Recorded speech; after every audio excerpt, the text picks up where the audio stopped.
Labadiena. Keliaujame į antrą etapą. Antrajame etape mūsų laukia mokykla. Laukia ne tik mama ir tėtis, laukia mokytojai. Pirmieji mokytojai, pirmasis mokytojas.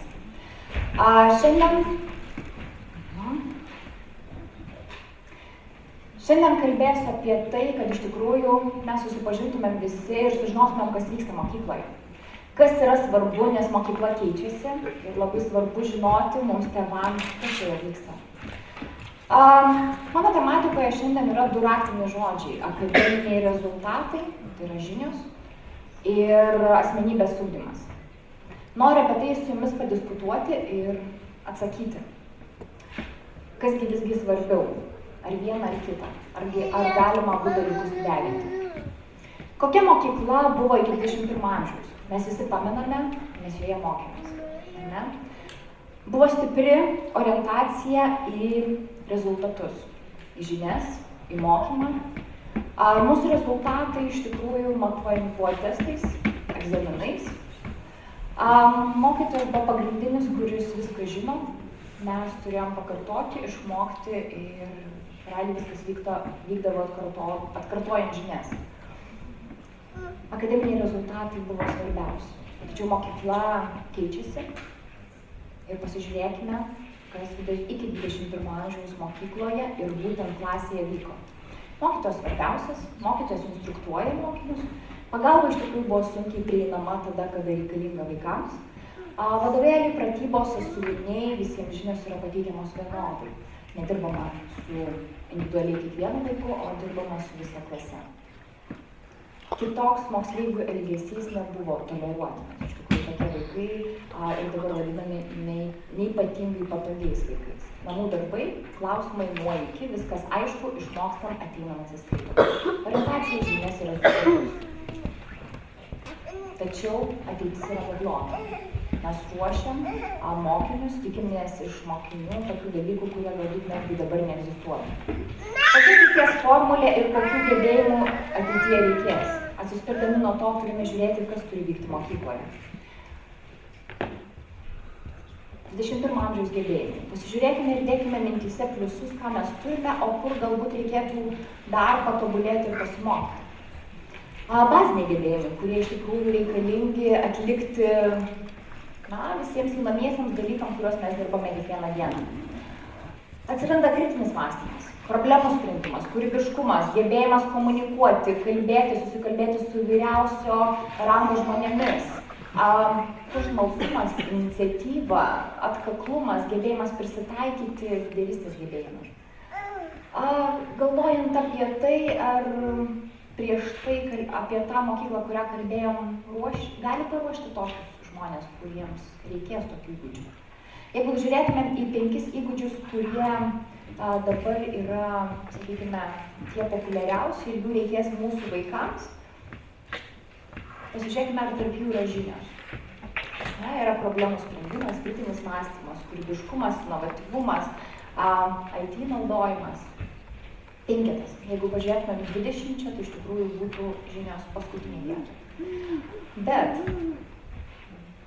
šiuolaikiniai mokykloje, šiuolaikiniai klasiai, kas tampa svarbu.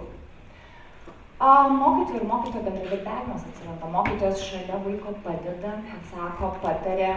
Atsiranda individualizuoti mokymosi būdai, įvairūs mokymosi būdai. Per patirtį, didelis mokinių įsitraukimas, pradedama ugdyti kritinis mąstymas, bendradarbiavimas, kūrybiškumas, komunikabilumas. Atsiranda savarankiškas mokymasis. Klasėje vyksta veiksmas. Iš tikrųjų tampa svarbu ne tik rezultatas, bet ir procesas. Mes mėgaujamės procesu, iš jo mokomės ir taip įgyjame visas savo kompetencijas ir gebėjimus, kurie bus reikalingi ateityje. Mes tai, ką mokomės, permąstom ir atrandam naujas žinias. Šiuolaikiniai mokykloje žinios taip pat tampa svarbios tik tuo atveju, kai iš jų mes kuriam naujas žinias.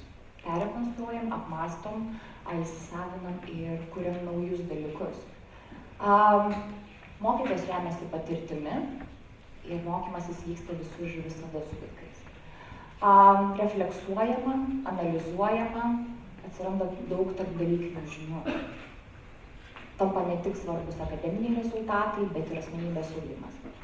Atsiranda asmenybės ugdymas kaip savoka, nes iš tikrųjų labai svarbu, kad būtų mokykloje ne tik tai akademinės žinios, bet ir asmenybės ugdymas. Būtų dirbama ne tik su protu, bet ir fiziniu, emociniu ir socialiniu intelektu. Labai svarbu, kad mūsų mokiniai, mūsų vaikai augantis, galvodami nuo 1 iki 12 klasės, ugdytų visas šitas 4 sritis. Jeigu dirbsime tik tai su protu, tikėtina, gal bus neypatingai laimingi.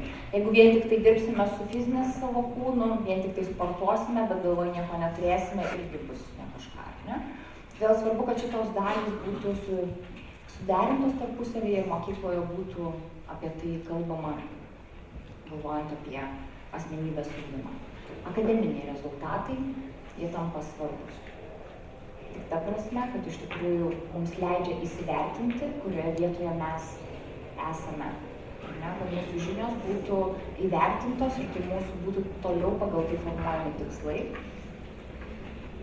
Svarbi individuali pažanga ir pasiekimai, bet tai yra tik tai procesas. Taigi galime šitos 2 dalykus suderinti, galvojant ne vien tik apie rezultatą, bet galvojant ir procesą, galvojant apie visas šitas 4 sudedamąsias dalis. Galvodami apie asmenybę, iš tikrųjų mums labai svarbu žinoti, kad 17 amžiuje mes iš tikrųjų, žmogus 17 amžiuje nesužinodavo tiek, kiek mes per vieną dieną. Informacijos srautai yra be galo dideli. Dabartiniai, sakykime, iki mokyklinukai, apie 65% dirbs tokiose pozicijose ir tokiose pareigose, kurių dar net nėra sukurta. Nuo pirmoko, kai jam bus 40 metų, jis išbandęs bus apie 10-14 įvairiausių darbo pozicijų. Ir apskritai žiūrint, 2004 metais dar neegzistavo 10 populiariausių profesijų, kurios yra dabar ypatingai populiarios. Viskas labai keičiasi. Todėl labai svarbu kalbėti apie būtent asmenybę, apie asmenybės ugdymą. Ir tam yra labai svarbios šios sudedamosios dalys. Tėvai yra viena iš jų. Mokykloje vyksta socialinis gyvenimas. Mokykloje vyksta labai daug dalykų.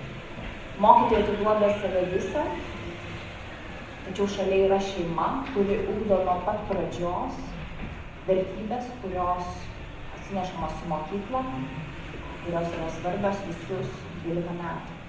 Labai svarbi aplinka. Todėl mes patys dažnai svarstom, kokia turėtų būti ugdoma asmenybė. Kas turi būti svarbu ateityje.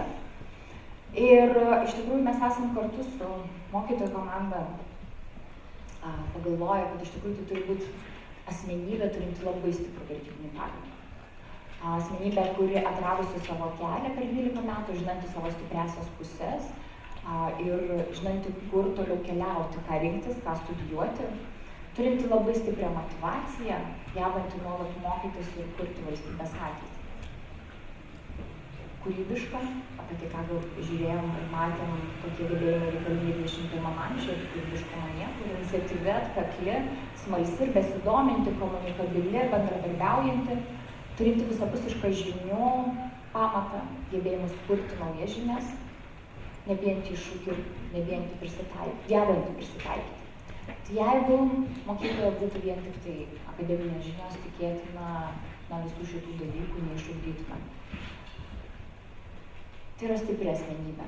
Stipri asmenybė, kurią ugdom visapusiškai, ne tik suteikdami žinias, bet ir lavindami asmenybę. Bet svarbiausia iš tikrųjų daryti mūsų vaikus laimingais, tokiais, kokiais esame mes. Ačiū.